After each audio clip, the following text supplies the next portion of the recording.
Hello, everybody, and welcome to the Guild of Inquiry. I'm your host, Joshua Void, and tonight we're going to delve into a fantastic conversation, which is fascism and racism. What's the connection? But before we delve into that, I just want to introduce producer Wes into the conversation and Leophilius into the conversation. Welcome, and how are you both doing today? Go ahead, Leo. I'm doing wonderfully. Swimmingly, you could say. Ooh, swimmingly. I like that. So, what we're going to delve into is a very controversial topic, and that is predominantly what is fascism and racism kind of, are they in tandem with each other, or can there be certain fascistic regimes that don't have racist tendencies within them? So that's what we're really going to focus in on today. And it's going to be really interesting to really delve into and have this conversation, because I'm taking the position that there are certain fascistic regimes that actually didn't have racist tendencies within them and everything like that. Even though I would say that within fascism in and of itself, there can be a blossoming of racist tendencies within it. I will agree with that, and I'll start that right off the bat. However, what I would also say too is that I think any political ideology can have a blossoming of racist tendencies within it, no matter what political philosophy we're looking into. So, without further ado, Leophilius and producer Wes, what do you think? What do you think? Do you think that there is a strong connection between racism and fascism, or fascism and racism? I don't know too much about fascism, to be honest. I know a little bit of Italy and stuff, Mussolini, but very little. So it's hard for me to answer that question. But I will say that nationalism is going to automatically have a strong connection to immigrants, problems with immigrants, which is often going to be similar to racism, at least, whether they're Greek or from Africa, wherever they're from. I can see that having a strong connection with any nationalist government or movement or whatever you want to say. As far as fascism, I'm not sure how that would come into play. But that's my only thoughts right now. So I'm gonna leave the rest of the conversation pretty much to you and Leo. Interesting. I would also, what I would say is that even though that there are nationalistic and definitely nationalistic tendencies within fascism, I would say that those tendencies don't technically need to be bigoted. For instance, when we look at Franco or Francis Franco's Spain, for instance, he actually looked at Africans as being part of Spain in a sense, because of the huge history between Africa and Spain. And henceforth, there wasn't that bigotry within Francisco Franco's uh, regime and everything like that. Was he against certain small, let's just say, religious bodies or religious organizations like the Jesuits and like the Freemasons? Yes, but because he had a tendency of looking at those organizations as being revolutionary type of organizations in order to sow discontent within the regime. So that's why he focused in on those particular organizations in and of themselves. But like as I stated, Francisco Franco didn't have that racist tendency like you would see within Mussolini's Italy, for instance, during the 1930s. So from 1933 and also 1938 with anti-Semitism as well. But besides that, we do see a tendency of incorporating within, at least in Spain, and also within Oswald Mosley's idea of Britain as well, which I'll delve into later. But I want to give Leophilius that opportunity to state what he wishes to state, if you have anything to state. So what I would say is that with respect to the connection of the stream, racism and fascism, what's the connection? Which is really to answer that question. Josh was right. It isn't there's no logical necessity that fascism must contain racism. Somebody could engage in fascism without it being explicitly racist. But what I will say is that most instances of fascism, usually as a result of how fascism is structured as an ideology and how it tends to, what's the word I'm looking for, sort of display itself when it's implemented, racism usually accompanies fascism. And I guess racism is somewhat broad here. Some people would consider anti-Semitism a form of racism. Some people wouldn't consider it necessarily racism, but maybe its own separate form of bigotry. I have no problem considering anti-Semitism a form of racism. And that's what we saw with the Jews. We saw that also with the Italians. And then I think that with fascist movements like what we've seen rise and slowly continuing to rise here in the United States, there's that element of bigotry, which I think is much broader than specifically racism. In fact, I think that the element of bigotry in fascism is usually where racism, in any instance where that's associated with that fascist group, stems from, is the element of bigotry. And in the United States, we see that largely with the queer community, but we still see it with Black people and Native Americans, and also very strongly with immigrants. These are features of right-wing ideology, oftentimes extremist right-wing ideology.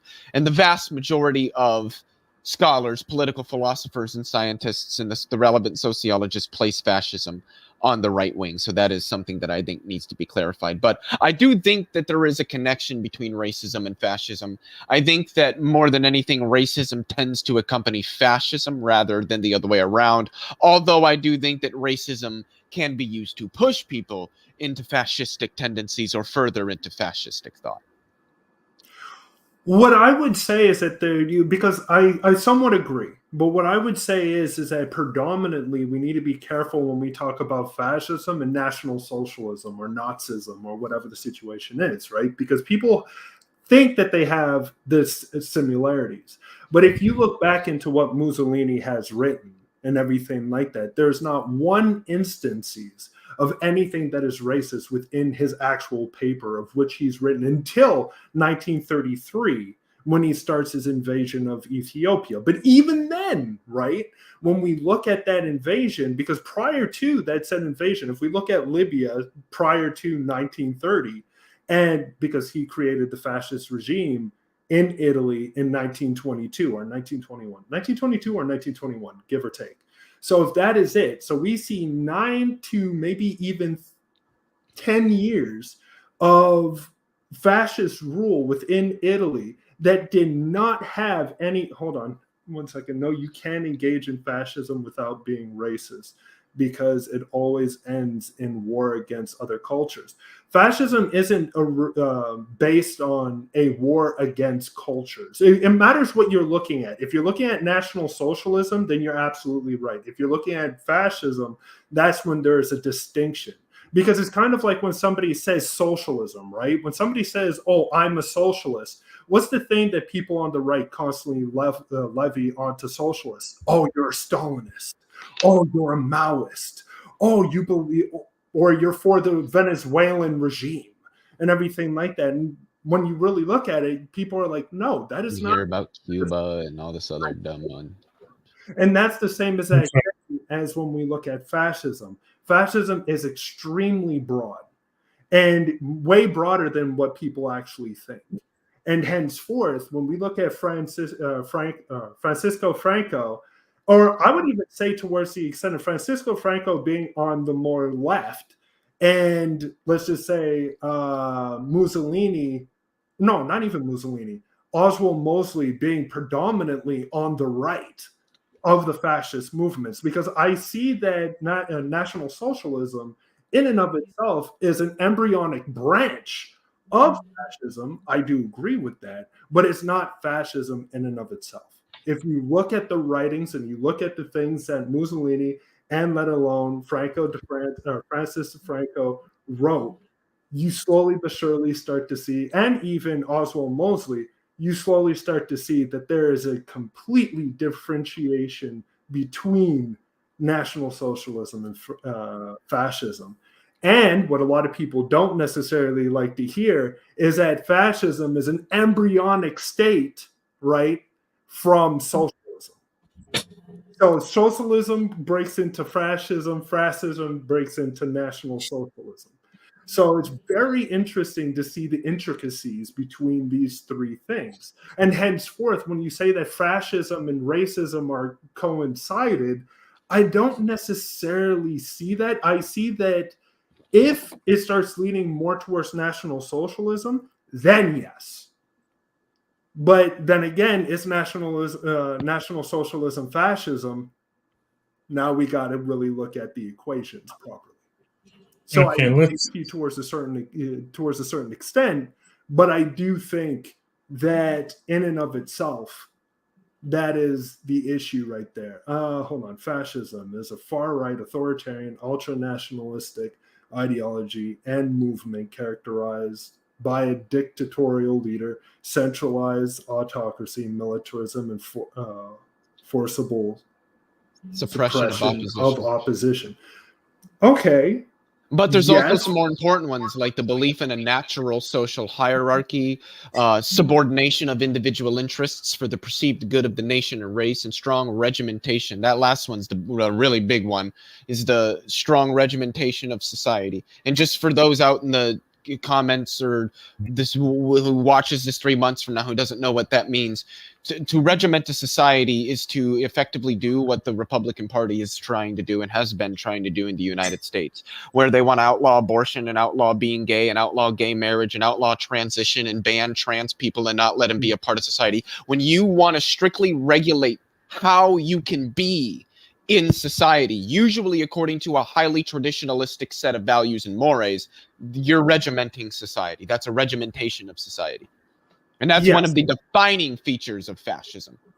But then again, we need to look, because that is necessarily a generalized sense, predominantly focusing on fascism, or not even fascism, but I would say towards the extent of National Socialism.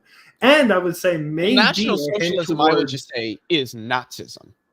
And I would certainly say that Nazism is fascistic. It's not synonymous with fascism, but it is. It has fascistic tendencies. Yes. Oh yeah, absolutely, and I would not disagree with that.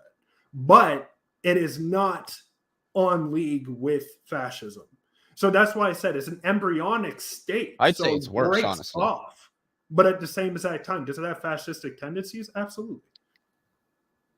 I'd say the whole thing of Nazism is fascistic. That pretty much everything described there is exactly what Nazis believe. Yeah, but that's the thing, though, right? It matters exactly what we're talking about, because if we look at, let's just say, Mussolini's work and everything like that, a lot of times he associated, like if we look at the corporatist system, right, the fascistic corporatist system, what it was in general is that everybody within the society, right, who is, let's just say, a worker of railroads, right, those individuals create a corporatist type of council based on railroading, and they all in general vote for that particular thing. So let's just say the railroads need to work faster.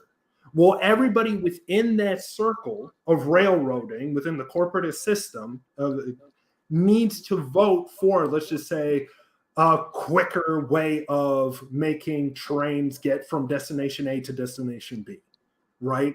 Oh, they figured out how. They definitely figured out how in Mussolini's Italy. And this is the thing they actually did. Everybody talks about, oh, well, you know, at least fascism made the trains run on time. So if the train was supposed to be there at 1:20, but it showed up at, say, 1:28, they would set the clocks in the station for 1:20. They literally set their clocks to when the trains showed up. Exactly, I just right? had to put that little joke in there. But that's what I'm trying to say too, right? Is that it's very interesting to visualize towards a certain extent when we try to utilize a broad sense, just like how we see with the description up there and everything like that. Not all fascistic regimes follow that said regiment. Oswald Mosley, for instance, did not follow that specific regiment. Now, did he, in and of himself, create a fascistic government within, like, Britain? No, he did not. He wasn't able to create a fascistic government. Yeah, just like England. Donald Trump failed here. Right, exactly. Or at least we hope he failed. I don't know. There's still some. Right, exactly. But when you look at what Oswald Mosley wrote, there is a lot of things that make people kind of think, you know?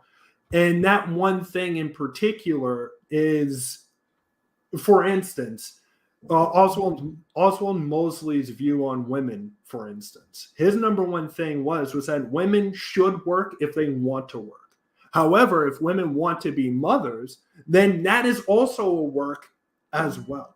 So women should not be forced just to work and not be mothers, but at the same exact time, if a woman wants to be a mother, then she can have within her right to be a mother, for instance, and be paid by the government for being a mother. And henceforth, within the corporatist system, all mothers that are within the nation would be able to vote on particular things that would better a mother's position in and of itself, right? As for if a person or if a woman is working, then she is 100% fully within her right to work in and of itself. Very interesting and very revolutionary way of looking at things when you're looking at how society was prior to that. While Oswald Mosley was stating these type of things, there was a lot, even within liberal society, that was against these type of outlooks to begin with, you know? So it's very interesting to see with certain fascistic organizations and stuff like that, how there was a way of them tackling problems in and of itself, right? And let alone, even Oswald Mosley wrote, we are not against foreigners within our state at this very moment. So if you follow within this extent, and you're not trying to hinder the fascistic government, then you will be a citizen just like us. You will be Britain. You will be a Briton and stuff like that. However, if you do start to cause issues or problems, then what would happen is that you would be taken and removed from the country. But that's predominantly it. He wasn't talking about killing anybody. He wasn't talking about the mass removing of foreigners or anything. I don't know if there's any like actual like literature about fascism written down that is explicitly genocidal or anything like that. But I think that's kind of the point, is that these men knew better ways to try to parse their ideas to people than openly saying, let's go kill all the people we don't like. And right. This is where I'm quite frankly, I am honestly more interested in like how fascism has actually come to play out throughout history and even in the modern age, rather than a lot of the literature that's been written down by people who were fascists.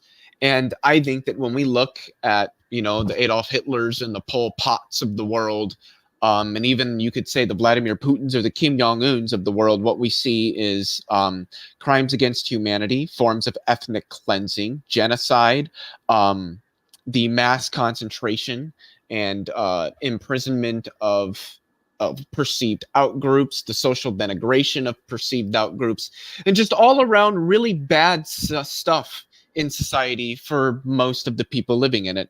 And I think that's bad. I think it should be denounced everywhere. And I certainly think that there are places where we can see these kinds of things rising today, like in the United States and in Israel and other places in the Middle East.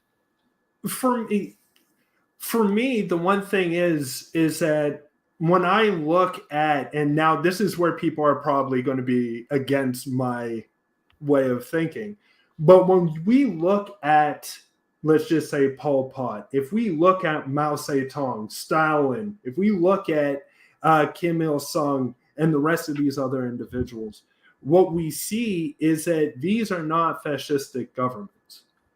These are socialistic governments in and of themselves. But the problem is that when we look at it, these are different socialistic movements, right? And so they're not, when we look at socialism, socialism is extremely broad. And a lot of times, what I find, sadly, from the left is that the left tries to push away the negative socialistic aspects and say, no, that's fascist, that's fascistic, that's not socialist. And the problem is that these organizations, or not organizations, but these ideologies were 100% socialistic ideologies and everything like that. But that's the thing. That's not a problem. The thing is that socialism is so broad that you can have that spectrum or whatever. You can have the spectrum from like the Nordic countries all the way down to the Stalinistic way of being. That's what socialism is. That's the broadness of socialism. Well, I think socialism as a framework needs to understand that there's this socialism doesn't always lead to the best possible route, just like with fascism. So I think socialism as a framework can be broad, but I think socialism in terms of, well, what I would argue what most leftists means is actually pretty tightly defined, just as the democratization of the economy. Now, socialism is broad, and the means through which we can do that. But I don't know. I actually would not consider the Nordic countries socialist. Just like I wouldn't consider the USSR to have been socialist either, because I don't think that in either of these instances that there is a democratization of the economy, that the economy is broadly owned and democratically controlled by the working class rather than being privately owned. The economies in the Nordic countries are still privately owned. They still have investors. They still have CEO. I mean, they're capitalists. They just have stronger welfare states is all. And the USSR certainly didn't socialize their economy either. It was sort of centralized and became almost like a state capitalist nation, with something like you could consider China today. And I think that socialism has been used by a lot of powerful people throughout history as a means of attracting support to their political movements. And then once they gain the power that they need, they just do whatever they want. And I think that we've seen that a lot throughout, well, the USSR and throughout places in Asia and Southeastern Asia, and even in South America. But I don't think any of these represents an instance of socialism. I don't think that there's ever been an instance of socialism in any economy. For the same reason that if we were to go back 1,000 years and then you started to look back at history, you wouldn't see any instances of capitalism. Such a mode of production simply didn't exist in human society yet. And we don't live under one now. And it's going to take multiple decades, generations even, to truly build one. So if the USSR had really wanted to build a socialist nation, they wouldn't have had one until about today, because that's how long it's going to take to develop. And this is why I think, and most particularly Marxists are going to think, that the idea that there's been socialism, but it's just failed. Well, yeah, it's failed, but it wasn't like they successfully achieved socialism and then it failed. They failed to ever get to socialism to begin with. And I think that in the vacuum left by that attempt, a lot of totalitarianism and even some fascism came out. But I wouldn't equate either of the two of them to socialism. Wes, do you have anything? Can I just ask, what do you both think of the socialism in Denmark, Norway, Sweden? I don't think it's socialism. I know. What do you think of it as working? Because so far it seems to work.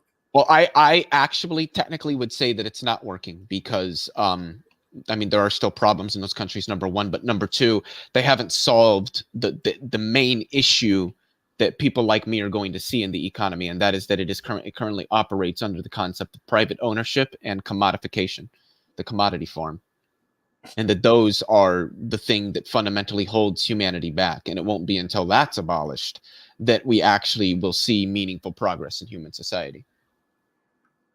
For me, because I guess that we both have a different understanding of the ideas and concepts of socialism in and of itself. Because even before Marx's idea of socialism, we had this individual called Brebeuf, for instance, who mostly what we would call it utopic socialism. Utopian socialism. And exactly. And he was most probably the originator of the idea of socialism. And then Marx took it and created scientific socialism underneath the Marxist regime, right? But Marxism also refers to the revolutionary overthrow of a particular, or of the, I was going to say Politburo, which is not the case, but of the... Or rather, the ruling class. Exactly. And right there, that's where we run into issues, because even if you look at fascism, for instance, and definitely if we look at Mussolini's fascism, and also we look at Spain, for instance, because you said that let's look at the actual organization. Let's not look at what they wrote. Let's look at what they actually did. And a lot of times what you see is that the way that Mussolini and the way that Franco got into power, well, except for Franco came to power over a civil war. But at least with Mussolini, what he came to power predominantly is by uniting the classes together, right? By going through in the actual the parliamentary system in and of itself. And that's where a lot of people don't really understand and don't realize that history is that Mussolini didn't just overthrow the system. He was within the parliamentary system. And people started to actually see that underneath his ruling and underneath his authority, Italy was changing, at least for them, for the better. When the parliamentary not libertarians, but liberals were falling into disarray, while the socialists, or we can say the revolutionaries on the left, were wanting to overthrow the government in and of itself. And a lot of people within the rural communities wanted Mussolini into power, and slowly but surely, even in the middle class, even within the working class and the rich, all started to go onto Mussolini's side. And these are the type of things that I'm trying to state. Is that there's, it sounds to me like ultra-nationalism is tied to racism or hate of immigrants. There's a difference, right? Because I wouldn't necessarily say Mussolini was an ultra-nationalist. I wouldn't say that. I would say Mussolini was nationalistic. I would not say he was an ultra-nationalist. I would say Hitler was an ultra-nationalist 100%. But we would say that, would we say that they were both within the same ideology? Absolutely not. And that's why I think that the problem that we run into, like I constantly state, is that what is fascism and what is National Socialism? And National Socialism is for Nazism. me, I think that National Socialism in and of itself is different. And I think nowadays what we're looking at is not a fascistic regime such as with Trump or such as with all the rest of these, but these are National Socialistic movements rising. I think if we would have seen more of a fascistic movement rising, we would definitely see nationalism, but it would be for the individuals that are within the nation in and of itself. And that means for every individual that is within the nation. Just like with Mussolini, he did not in the beginning force Jewish people outside of society. He did not do that. And likewise with Franco Francis, he did not force Jewish individuals out of Spanish communities. He did not do that. let alone even with Francisco Francis, he did not force Africans or anything like that or see Africans lesser than. What he saw was Africans tied or intertwined with Spain, and he was part of a fascistic government. So we really need to look at what we're talking about here, the spectrum, because yes, you can definitely say that, oh, okay, well, Hitler's National Socialism, that was 100% racist, ultra nationalist, and all about the German people, the Aryans. Mussolini did not think of things like that. He did not look at things like that. Those were not things that were within his mind. And we even see it within the way that he governed. We see it within the way that he governed and everything like that. So if we were to say, are fascistic governments, let's just say, militaristic? Yes. Are fascistic governments imperialistic? Yes. Are they inherently racist? No. Inherently racist? No, but I think most instances of fascism throughout history and into the modern age are deeply racist and bigoted. And I think that comes along with the nationalism, the belief in a national or a preferred culture, a preferred ideology, the belief in natural social hierarchies. There's just, and a lot of that can be backed by religion, like in the United States. Oh, well, God just made us better than you, so we get to have rights where you don't. And this has been used in the past to justify that exact belief. So inherently, no, I don't think racism is an intrinsic function of fascism. But I think it almost always accompanies fascism when fascism rears its head in reality.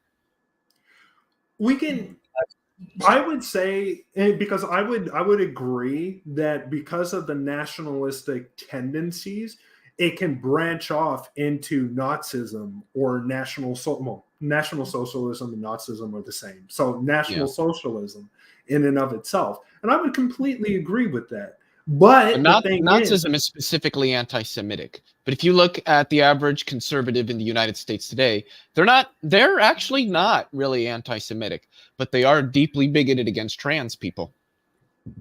Oh, like that's the thing. Are they inherently and that's another thing too that I would state. Is fascism traditionalistic in tendency?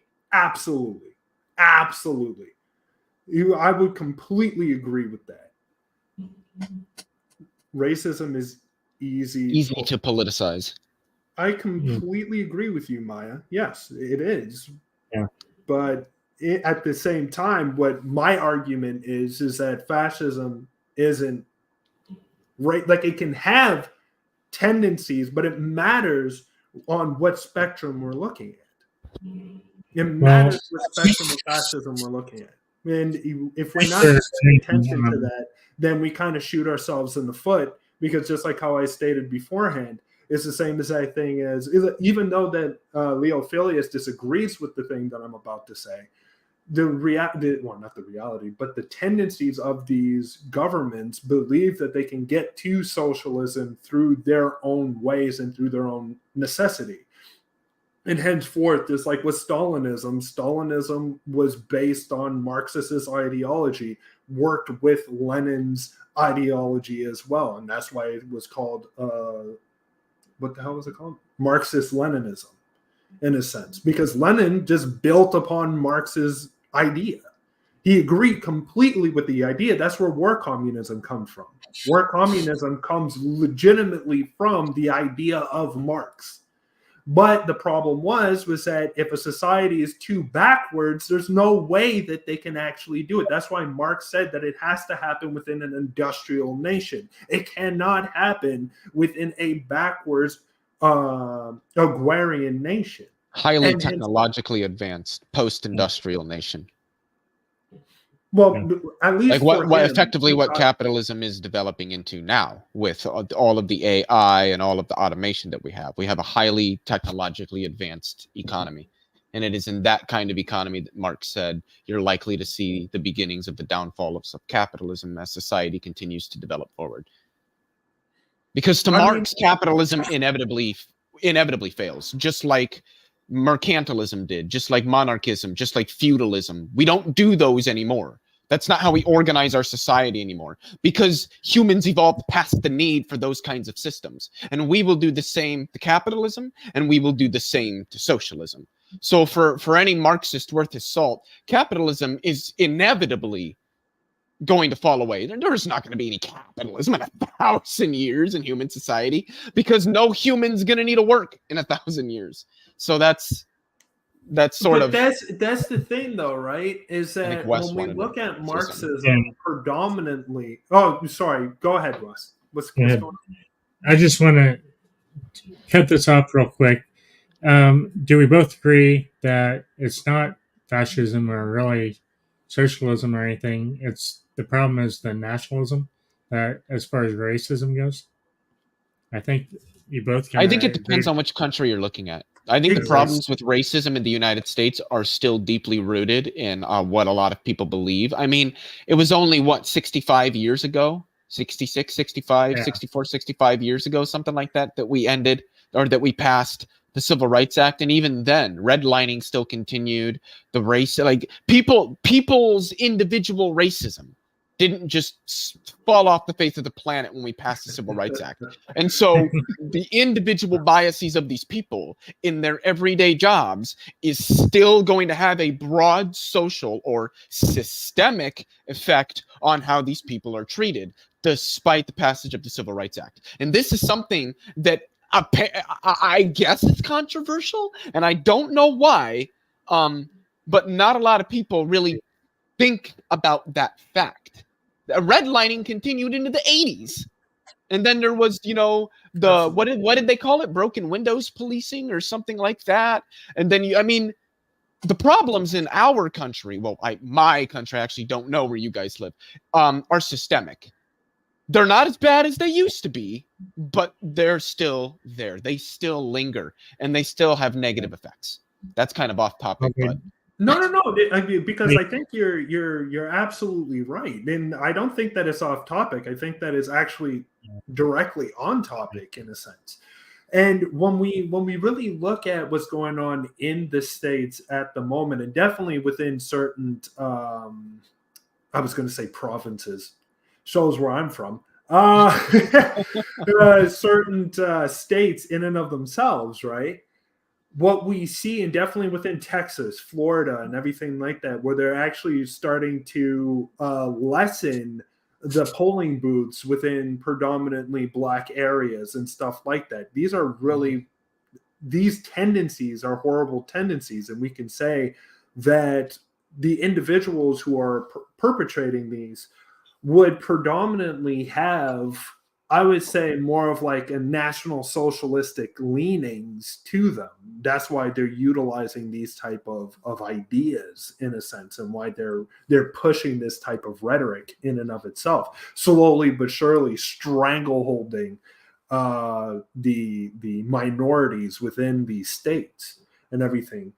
But the idea, and this is the one thing that is so difficult too, is that sadly, I think within us, we're so used to being with individuals within our own sphere of influence, right?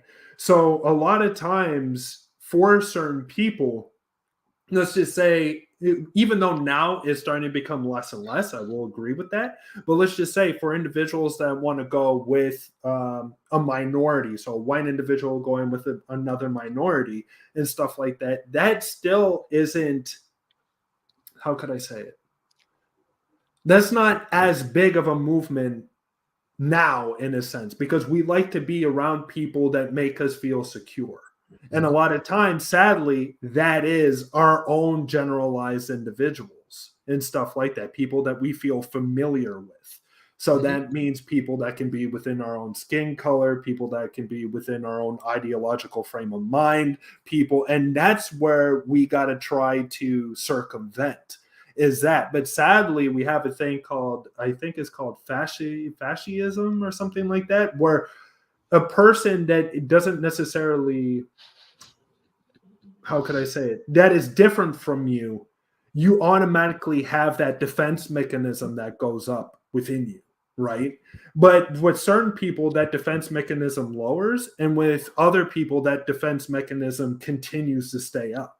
And that's where racism or bigotry in and of itself is perpetuated from, is that biological, how can I say it, that biological mechanism within our brains in and of itself. That's called conservatism, doesn't it? Yeah, pretty much. Fear of the unknown. Yeah. One of the biggest things that's been shown to reduce racism and bigotry is exposure. Yeah. I think that would help a lot. It's definitely exposure, but at the same time too, it's based on the experience of the individual, right? And it's not just based on the experiences, but what the individual has heard thus far as well, right? And that's where we have that tendency where I think more of like a national socialistic entity can appear when you have fear of the other. And the fear of the other can be perpetuated in many different ways, including your interaction with the other. And if that interaction is a negative interaction, automatically in your head, if you've already gone through that type of ideological it reinforces indoctrination, prejudices. Exactly. Then it's already solidified in your head. These individuals are like this because that is how they are, rather than being like, this is this one person who I'm engaging with, right? That they And can't that figure in out and like of they do with the itself- white people. Like a Pardon white me? guy breaks it. It's like a white guy breaks into another white guy's car, but he'll never go, oh man, all white people are bad. They break into cars. Yeah. But he'll think that if a black man does it. All blacks. Exactly. But that's where the fascism thing, not fascism, but there's a weird freaking word for it. That's where it comes in. It's literally when somebody sees the other, that automatically kicks into drive. And if that others has that tendency of being, quote unquote, the stereotype of what everybody else says or what the news is stating that other to be, now all of a sudden it just goes through your mind like, these are what these individuals are, and that's where we run into major problems, and that's where we run into national socialism and stuff like that, where people are just like, you know what, screw it, we need to be with our own people and they need to be with their own people, and then after that just freaking spirals into insanity. Is there any way to get out of the tribalistic thinking that all of us do? That sometimes has caused the ultra nationalism crap, and which has been a problem for centuries or life of man. I think we have tribalistic behavior that my group is better than your group, and anybody outside my group, immigrants, as far as we're talking here, become a problem. 1840s America, Jacksonian era, actually, 1825 or so to 1845, around there. Yeah, with the ending of the Polk era. American Native Party, that was the way Native America meant to them. The French and British that came over, pretty much, I believe, mainly the British Americans. Not they were against the indigenous, they were against any immigrants, they were against blacks, they were against Catholics. And then they became the American Party and then became part of the Republican Party. I don't know what the Republican Party was like then, whether it was progressive or conservative, because it's flipped back and forth a lot. So I don't know which party that actually merged into, or if it really matters. But yeah, back then we had the same kinds of problems that we do now. If you just look at the 40s, they had that crappy nationalist kind of attitude, and the whole not the manifest, God manifest or divine manifest. Manifest Destiny. Oh, Manifest Destiny. That's it.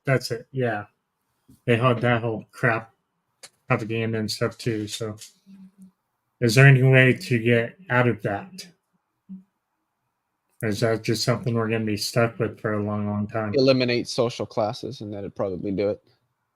I don't think, sadly, I don't think social classes have anything to do with that. I think that it goes way more into our primitive C. It's the other, and we need to look at the other in a different way than the way that we look at the other now. And social classes, predominantly, all it's going to do is make individuals not the same. I don't want to say the same, but it's going to take away the monetary value that individuals look at now, in a sense, and get rid of that. But again, something else is going to take its place. And that's the one thing, is that there's always going to be a hierarchy. There has always been a hierarchy, and there will always be, sadly, a 1,000 years hierarchy. ago, there weren't hierarchies in human society. In fact, hierarchies Absolutely. That's why you have Hier- chieftains. that didn't come about until about maybe 25,000, 30,000 years ago. The earliest But even humans did 60,000. not have social hierarchies in their societies. There were social hierarchies even 60,000 years ago. I Social don't think hierarchies so. appeared. Look, when we look at, we can even go further. Bonobos and chimpanzees. I'm just citing the anthropologists that I've spoken to who have said that the concept of social hierarchies is not an intrinsic feature of humans. Humans group, but grouping together isn't the same thing as forming social hierarchies. That didn't come about until later, usually about the time that like competition between various groups of humans came about, which itself is not original to societies. There were groups that didn't have to compete because they didn't have to. It's until groups started to grow larger, they started to develop better ways of hunting, better ways of farming and maintaining their agrarian societies. This develops into competition between tribes, which leads to the tribalism, the otherism, social hierarchies, all that stuff. But as far as I understand, with respect to where the academic literature stands on this, the concept of hierarchies are not intrinsic to humans. The concept of selfishness and greed are not intrinsic to humans. And think about it. If they were, humans wouldn't have developed as far as we have. Listen to this. Leo, listen to this. We have within the animal kingdom itself two different, the same type of being towards a certain extent, bonobos and chimpanzees. Now, when we look at bonobo civilizations, what the hell? Bonobo tribes or troops in and of themselves, what we see, because they're within lands of abundance, so there's more of an egalitarian way of doing certain things. There are still wars within Gabon societies or trooping, but they still, because they're within areas of abundance, they don't necessarily have those social hierarchies. I agree. Now we look at chimpanzees. When chimpanzees, because they're not in areas of abundance, they're within areas of scarcity. Now, within areas of scarcity, what happens is a tendency of building social hierarchies. It just happens in that way when there is scarcity. So when you slowly start to see the scarcity of a particular resource, which can be food, which can be, let's just say, territory, whatever the situation may be, you become more militaristic. If you become more militaristic, what is the one thing that you start doing? You start to build a hierarchy that rank people. Exactly. And that's why I will grant there were certain human civilization, certain human tribes that were 100% more egalitarian. Agreed.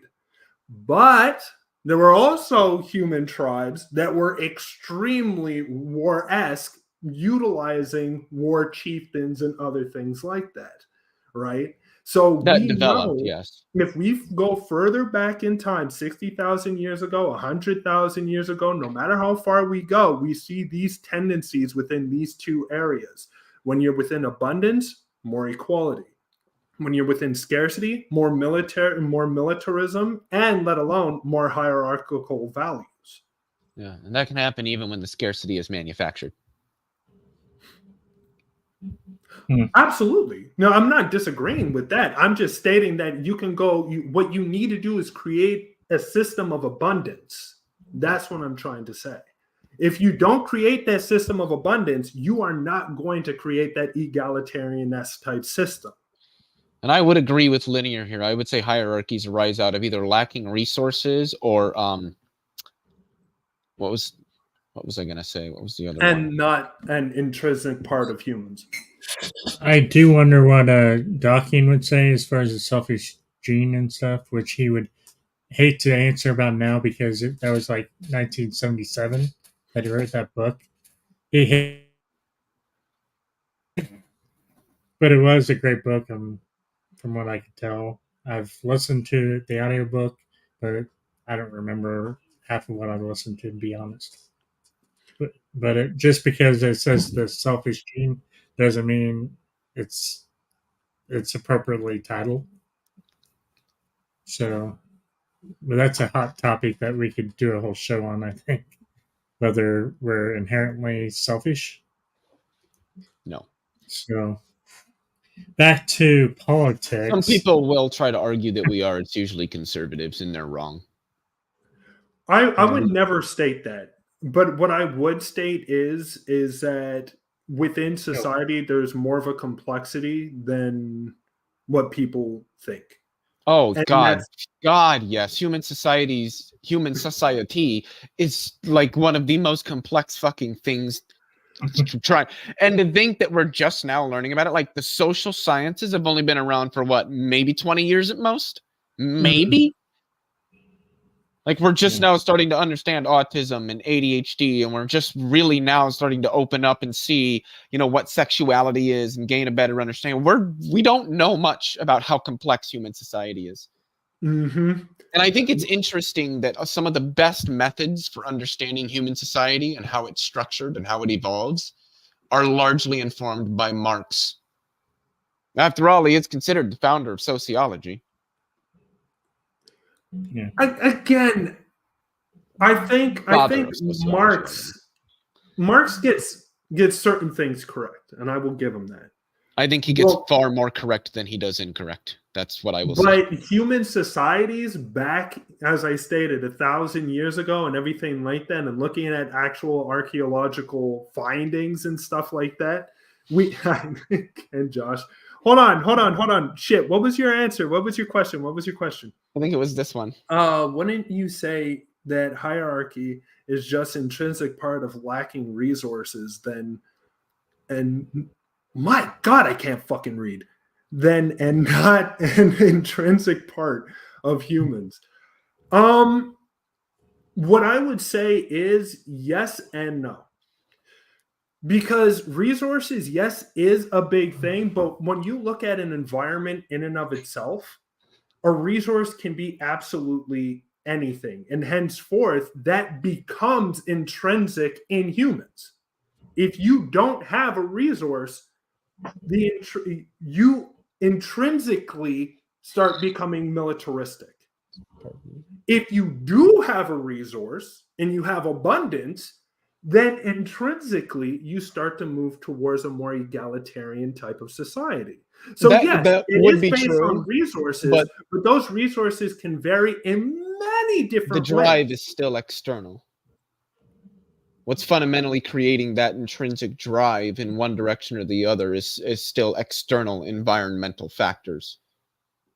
Yes, but that has huge implications on the internal way that we create our cultures and our societies. That's correct, but I think the point that Linear is getting at is that the cause, regardless of that, would still technically be an external environmental factor, not something from within humans. It might drive something from within humans, but the thing that's doing the driving is not itself within humans. It's an external environmental factor. Okay, I see where you're going. I see where you're going with that. But I think that because of its, how could I say it? We're constantly influenced by our stimulus, right? Oh, absolutely. Pardon? Absolutely. Right. So that has huge amounts of influence of what happens within us. And I would say the things that happen on the outside actually have much more effect on what we do within or how we think of things, right? So technically, if that is the case, then there's more of a force on the outside than there is on the inside. Mm-hmm. And if that's the case, then that means that outside events intrinsically affects what we do in general. Yeah, it's one of the reasons why I say that we should do our best to provide the external environmental factors that drive humans into what we would consider appropriate behavior. And I think that that's really only going to come with a much more equitable distribution of the resources that we have. The one thing is that I do believe that if technology does start moving towards the way that it is, that we can definitely have a more equitable society. Don't get me wrong. I think we already can. But the problem is, I don't think that we can. I really don't. I do. But the amount of We have the individuals that resources. are within, because you would literally need at first to end nations. Well, of course, the concept of nation states, concept of hegemony is going to have to disappear and will likely disappear alongside capitalism. Right, but that's it's hold time. on. Great point, Linear. If you can't get rid of scarcity, you might get rid of greed.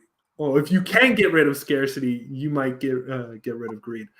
I think yes. I think that is definitely something that if we look at that can definitely have an effect, 100% on greed. It won't get rid of greed, but it sure as hell will lower it. But again, what will Really take effectively place, eliminate it, right? Like what would take place? Because a lot of people look and would like to look at society just like, I don't know, Star Trek, right? So you have this mechanism that could generate anything you want. So it gets rid of the monetary system. It gets rid of everything. Capitalism and everything like that is gone with Star Trek, right? But what's the next thing that comes to be? Well, now there's still a social distinction, right? The social distinction of a person who is a captain of a ship, or a person who is not a captain of a ship, or a person who's just working below decks. They're not all the same. And henceforth, we create another social distinction within society, which is based on our prestige rather than the monetary form that we have now. And that's largely because there's still a militaristic society.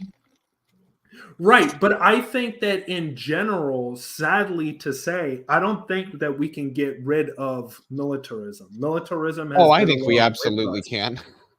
I don't believe so. Because I think most military globally is designed largely to prop up the interests of the capitalists.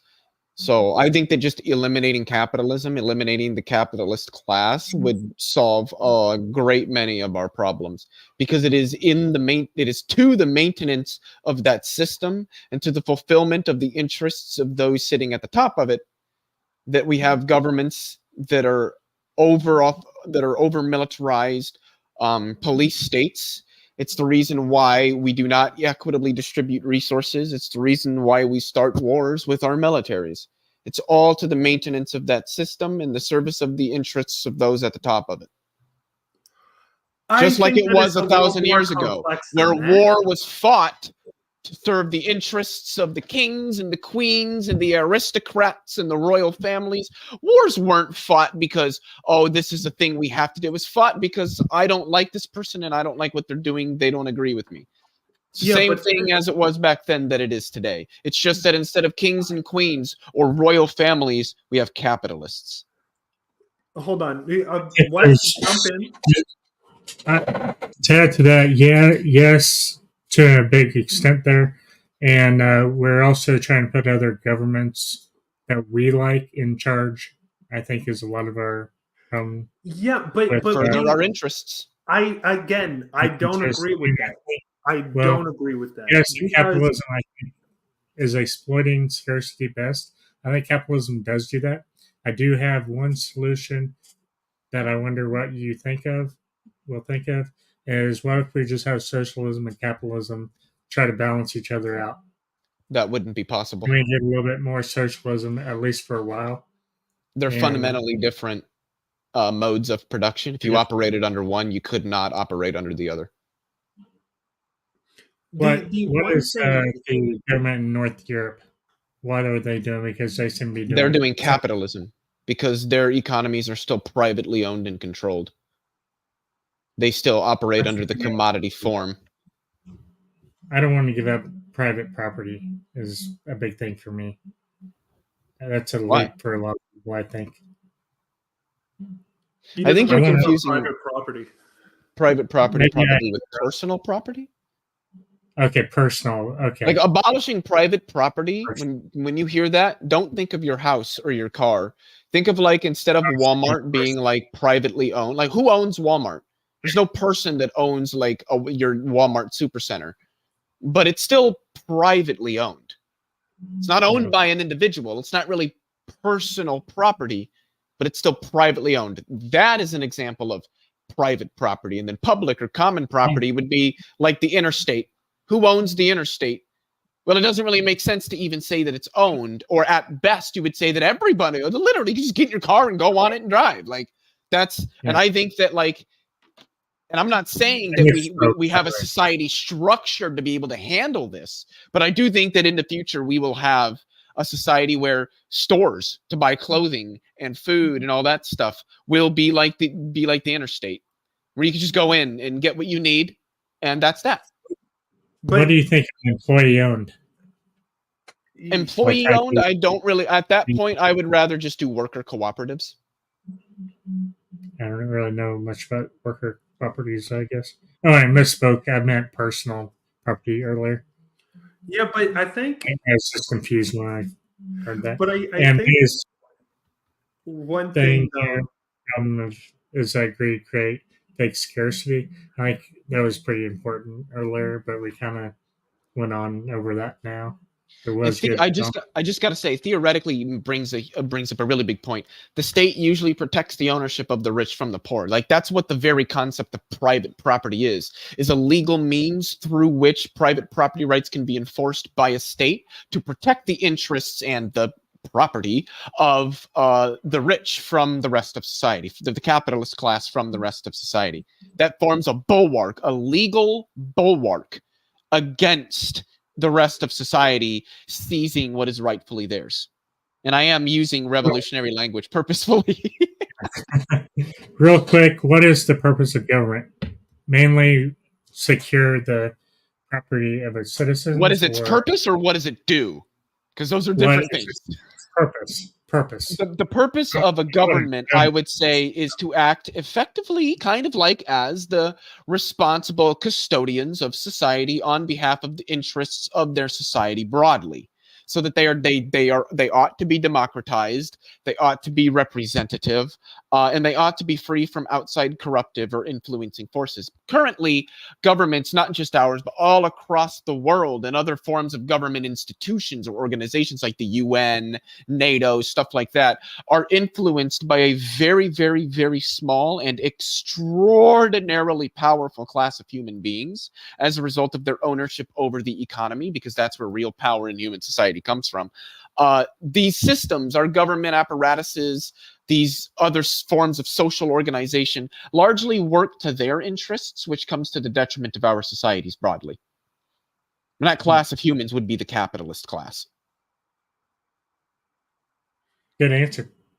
I'm going to have to think about some of that. And I don't say this to like, I want to be clear, I'm not saying this to sound cool or like edgy on the internet.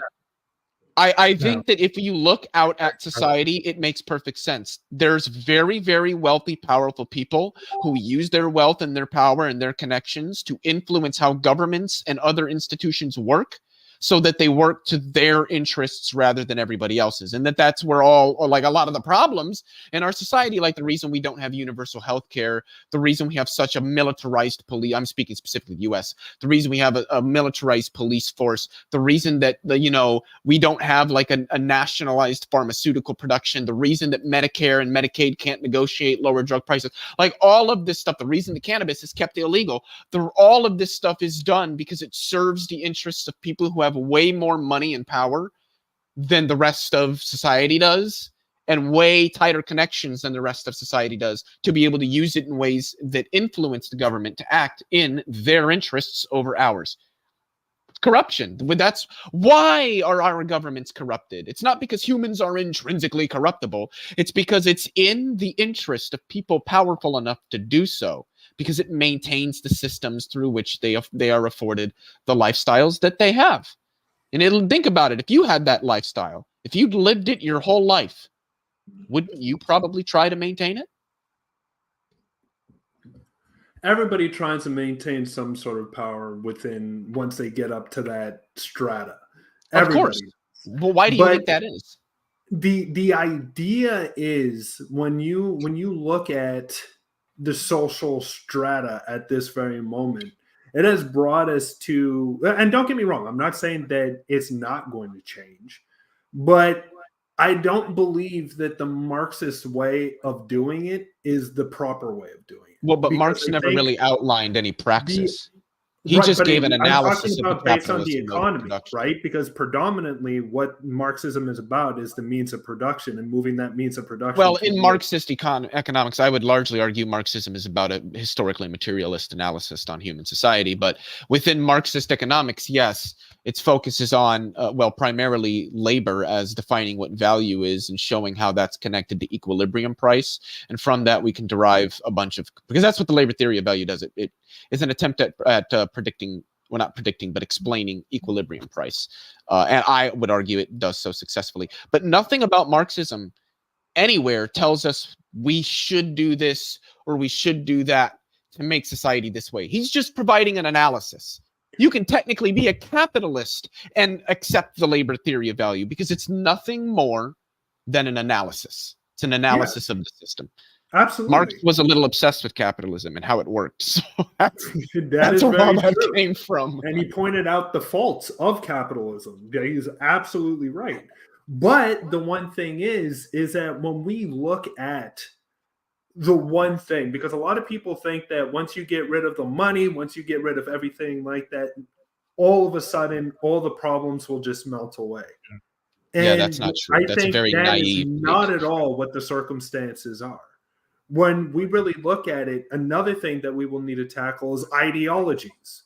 Because it doesn't matter what you get rid of, ideologies are always going to be there, and ideologies are going to thrive. And let alone, sadly, when people aren't necessarily working, in a sense, they constantly have the most outlandish ideas and everything like that. And that in and of itself is a problem. Now, go ahead. I'll let you go a little bit further on that if you want. But I want to get to this, but I got a question. What are we talking about as far as racism? Is racism a problem on this level, that a human level, a genetic level almost, like part of our genes? Is it part of the society we're in? Or is it I would say it's external. What level are we talking about, and what level? Racism is largely a product of environment, I would say. So like nobody's born to be a racist. You don't get born as a racist. You learn to be a racist as a result of environmental factors relating to certain values and mores that people have with respect to humans who look different from them or who behave or different from them or whatever it may be. And that's why we see that's why when you see what's going on with trans people, particularly here in the United States and even in the United Kingdom, there's a very, very strong parallels to how they treated gay people, to how they treated Black people, writing laws, limiting these people's movement, their expression, their freedom, the social stigmatization. And in each of the three instances, it's coming from the same side of the political aisle. I don't even need to say it because we all know what it is. That's all environmental. That's all. Well, it's wrong to be gay because the Bible said so, and I tell you, my pastor taught me. Like that's the way it is. Like I grew up in small town Iowa. I literally have seen and directly experienced how these ideals develop and why they can be hard to break. But I think they can be broken. I think that it's two things. I think that at first it's definitely environmental, but secondly is also mental, I think. Because again, if already we have psychological fascism, which differentiates and rises up our defenses, that only means that the level of which that defense rises within ourselves already starts the way to bigotry. So already it is I wouldn't say a genetic. What do you but I think would informs say- those defense rises? Exactly. Well, And I would hence- say it's experience. So, and I think you were touching on this. Say that, like, and I'm just going to use kind of random example here, that a black person breaks into your car. Well, your family's white. Most of your friends are white. You live in a whiter neighborhood, so you don't really know a lot of black people. That experience, I think, can I'm not like saying that I disagree with anything you say, because I don't.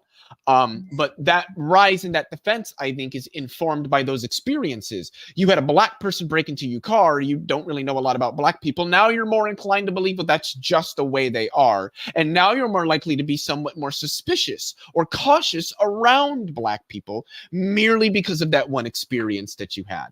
Right. But I'm just saying that there are certain individuals that have a lower sense of fascism. So that means that, yeah, that defense rises, but then after the not logical brain, but they're able to think about it and it Think it back down. Yeah. Exactly. Yeah. But there's other people where it ramps up, and you don't necessarily even need to have an experience to happen. It just ramps up because that's the way that their brain interacts, in a sense. And with those type of individuals, that is more of a innate thing than it is of an experiential thing, right? But the thing that I will agree with is that the experience in and of itself can rise that defense more than it raised beforehand. Absolutely. But if already their defenses are rise and they are more bigoted against an individual just because the way that they look or whatever, we run into problems based on that. And if that's how fascism actually works within our brain, then we run into a huge problem, because now this is something much more innate than experiential. So you think racism can be innate? I think that I don't think necessarily racism can be innate, but I think that bigotry can be innate, and through bigotry, you can slowly but surely have racist tendencies to you. Interesting.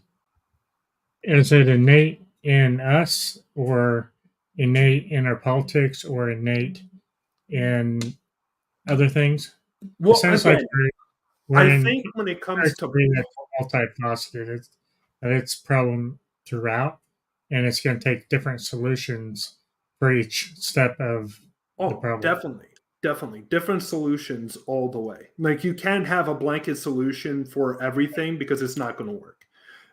You're going to have to look at the state, like just in talking about the United States, for instance, you're going to have to look at the state. You're going to have to look at the way that the individuals interact with minorities and everything like that, the way that the government interacts, or the localized government interacts with the minorities. And you got to be able to engage and adjust how you interact with those localities as well, and everything like that. And let alone, is a locality predominantly, let's just say, I don't know, a white neighborhood, or is it predominantly a Hispanic neighborhood? Is it predominantly, because remember, when we're looking at racism in and of itself, yes, a lot of times we look at white individuals and state that, but we can also say that racism is also within other cultures as well. And if that is the case, now we have a more innate problem within our politics, because we can try to fix ourselves, but if individuals are also racist as well, then we're not fixing them in the same aspect. And henceforth, we're only targeting one group of individuals, and we're not targeting the entirety of bigotry which is out there. Do we want to do some thoughts and stuff before too long, and try to bring back fascism if we can? Oh, absolutely. Let's bring it back to fascism, if anything, because yeah, absolutely. But I think we kind of already went through with it. Like me and Leo agree towards a certain extent. Hold on. No, it's because of they are primed that way. Racism. But hold on, Maya, you're missing what I'm stating, because bigotry towards a certain extent doesn't necessarily equate to racism, right? It's just that you feel more aware, you feel more suspicious of somebody, but that doesn't mean that you have a race, that you're racist. You're kind of just bigoted, and bigotry kind of has that level gauge, prejudicial thoughts. Exactly. So we got to look at it in a particular way. You said racism. Yes, but what I'm also saying is that bigotry can equate to racism, Maya. That's what I'm saying. I'm saying that if we have that fascism that's within our head that rises our defenses, which then creates us to be bigoted over other individuals, and through experiences that ends up creating more of a racist tendency within our minds. We've already had the bigoted aspect prior to the racist aspect, which is now coming into fruition, right? And henceforth, bigotry, I would say, is technically innate, but it has certain levels to it. It's not as forward as individuals will state. Just say bigotry. You know what? I'm just going to say. I think she's right. But I hope that you understand what I mean, though, right? Like I hope that when we look at it, we can understand. And okay, I'll use bigotry, but tribalism goes into bigotry. Bigotry goes into racism. Racism goes into hate. Racism can go into massacres. Like that's what it can happen. So it can be like what Israel is doing to Palestine. Of course, that's very off topic. Hashtag free Palestine. Hashtag Palestine liberation. Don't bring that up. God damn it. That because of YouTube. I don't know. God damn it. Don't bring that up, because we're going to go down the wrong path. If we want to do that, let's take it. Man, it's hard for me to support apartheid states. Oh, no. You know what? We need to do a show on that. Screw it. We'll make a show on that next time, because for me, I'm not going to lie. I am for the Israeli state, and I can make my arguments. I can make my arguments why I am. So I'll be great for that, because I'm not for either one. You can call me anti-Semitic and Islamophobic. I don't care if people call me anti-Semitic. There's a lot of Jews in Israel that are protesting what Israel is doing to Palestine, because it's at this point ramping up to be ethnic cleansing. Yeah, it's a lot of... We'll get to that. Hey, guys, evacuate the northern part of Gaza. Take this one route, because that's the safe one. And then 70 die because they bombed that route. Oh, shit. Yeah. Again, I'm not going to get into that now, because if we do, this can take another 2 hours long conversation. Maybe we can go into a history or something, too, because it's not like this. Big time. This problem isn't new at all, so... No, it's been going on since 46. So... you definitely... But, again...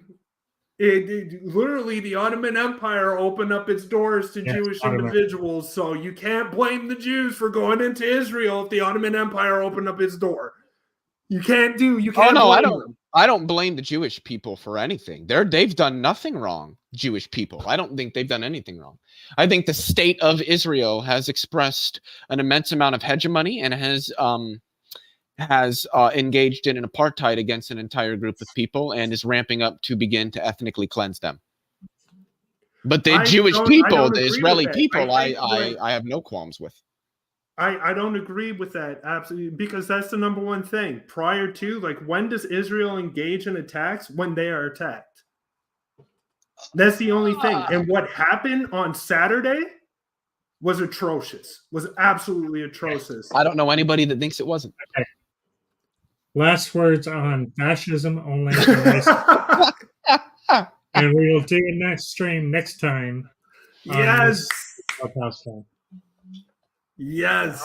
I'll even go first. I'll just say I think the racism thing is very multifaceted. Not I in agree. fascism much, but in ultra nationalism, definitely. You got problems there because of the immigrants are most of the time going to be of a different country, at least, if not different race. So there's going to be bigotry, whatever you want to call it, against immigrants, at least. I But would that's say, the nationalism that's the problem there. That's part right, of but it fascism, matters how not they fascism interact. otherwise. Yeah. But we could have that on fascism or racism on fascism or probably the socialist thing too. Anytime there's groupthink and stuff, that may come up anyway. But I don't think they're inherently connected. But go ahead. No, I think you're right. I I don't know. think that there is a certain amount of bigotry within fascist states. I do agree with that, and I think that, but again, it varies. And just like how I stated, Franco Francis, for instance, is how do I say it? Franco Francis is he he is the more leftist thinking in a sense out of the fascist sort of organization, let's just say, out of fascist governments, because he worked alongside with, as I stated, Africans and everything like that. Even throughout the Civil War, he was not taking out African citizens or anything like that. He was actually aiming for Spanish citizens who were revolutionary and utilizing African citizens to help with that push and everything like that, and also building up African the African colony in and of itself within Morocco, and also I think it was Equatorial Guinea, I believe it is. And he built up those territories and stuff like that, when a lot of liberal regimes did not do that within the colonies that they had. And then you have all the way towards, let's just say, Mussolini, who in the beginning wasn't racist or anything like that, but along the way, dealing with Hitler and everything like that, he started to bring in more of a racist tendency within his policies and everything like that. But it was more out of fear of Hitler going to destroy him and his government rather than actually agreeing with those said policies and stuff like that. But all in all, I think that fascism, it matters how far ultra it is within its ultra nationalism. And if it's nationalistic, then I find that nationalistic regimes aren't necessarily racist regimes or even bigoted regimes. We can talk about, as I said, Franco Francis, for instance. So it's very interesting to really delve down this topic, and that's why I really wanted to have this conversation today. Leophilius, do you have anything that you would like to say? I guess to finish off, I'd kind of reiterate a theme that I've maintained throughout this discussion, that fascism and racism are not the same thing, but the majority of instances of fascism sort of obtaining in reality and playing out have used racism, bigotry of some form or another.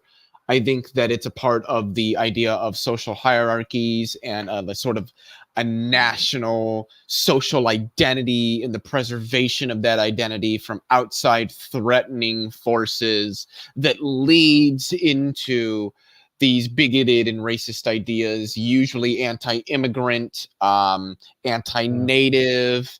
You frequently see anti-Semitism with fascism, but again, that's not necessary for fascism.